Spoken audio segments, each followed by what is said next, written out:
Alright, let's talk about something that's got the Steelers fanbase buzzing, and honestly, it's a bit of a head-scratcher. Max Iheanachor, the Steelers' first-round pick, is still out of practice with no clear timeline for his return.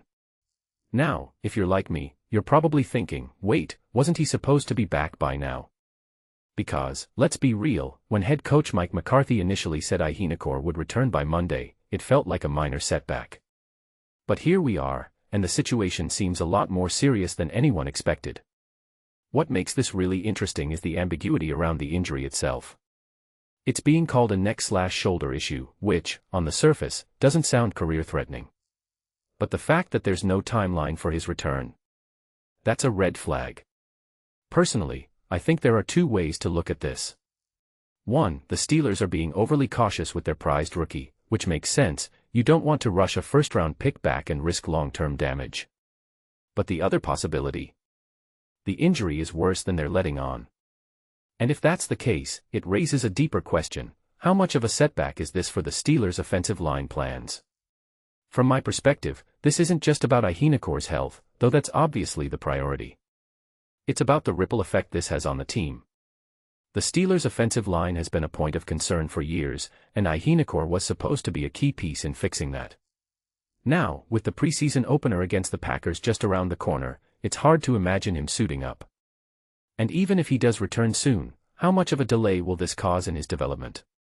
What many people don't realize is that rookie linemen often struggle early on, and missing valuable practice time could set him back even further. One thing that immediately stands out is how this reflects on the Steelers' drafting strategy. They invested a first-round pick in Iheanachor, and while injuries are part of the game, it's a reminder that no prospect is a sure thing. If you take a step back and think about it, this situation could force the Steelers to re-evaluate their depth chart sooner than expected. Are they prepared to rely on their current backups? Or will this push them to make a move in free agency or via trade? These are questions the front office probably didn't want to be asking this early in the season. A detail I find fascinating is how McCarthy has handled the communication around this. Initially, he downplayed the injury, saying Iheanachor would be back quickly. Now, the tone has shifted to no timeline. That kind of inconsistency can create uncertainty among fans and even within the locker room. In my opinion, transparency is key in situations like this. While I get the desire to protect a player's privacy, the lack of clarity only fuels speculation. What this really suggests is that the Steelers might be navigating uncharted territory with this injury, and they're not entirely sure how to proceed. If you ask me, the biggest takeaway here isn't just about Iheanakor's injury, it's about the broader implications for the Steelers' season.